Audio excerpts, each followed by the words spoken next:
ছাত্র জনতার অভ্যুত্থানে ক্ষমতাচ্যুত হয়ে দেশ ত্যাগ করেন আওয়ামী লীগের সভাপতি ও সাবেক প্রধানমন্ত্রী শেখ হাসিনা। অবস্থান নেন ভারতে।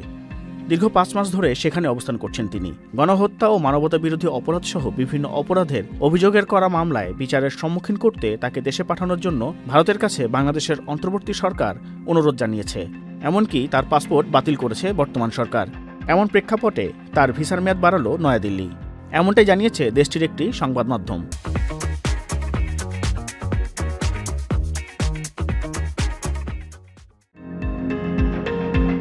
হিন্দুস্তান টাইমস এক প্রতিবেদনে বলেছে, শেখ হাসিনার ভারতে বসবাস দীর্ঘায়িত করার সুযোগ করে দিতে ভিসার মেয়াদ বাড়ানো হয়েছে। তবে শেখ হাসিনাকে ভারতে রাজনৈতিক আশ্রয় দেওয়ার যে গুঞ্জন রয়েছে তা উড়িয়ে দিয়েছে। কারণ শরণার্থী এবং রাজনৈতিক আশ্রয়ের মতো বিষয়গুলো নিয়ে ভারতে সুনির্দিষ্ট কোনো আইন নেই।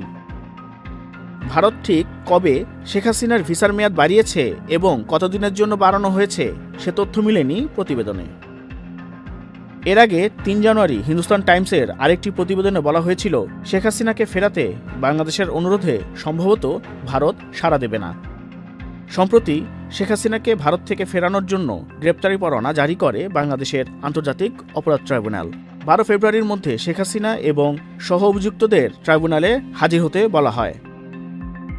7 জানুয়ারি মঙ্গলবার অন্তর্বর্তী সরকারের মুখপাত্র আবুল কালাম আজাদ জানিয়েছেন, জুলাই বিক্ষোভে গুম ও হত্যাকাণ্ডে জড়িত থাকার অভিযোগে ইমিগ্রেশন ও পাসপোর্ট বিভাগ 97 জনের পাসপোর্ট বাতিল করার সিদ্ধান্ত নিয়েছে।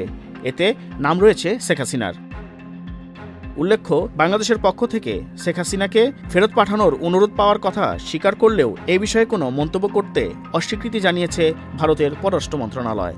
তবে এর আগে তারা বলেছিল, শেখ হাসিনার ভবিষ্যৎ পরিকল্পনা কী হবে সেটি তার নিজের সিদ্ধান্ত। জাকিরুল ইসলাম, মাল্টিমিডিয়া ডেস্ক।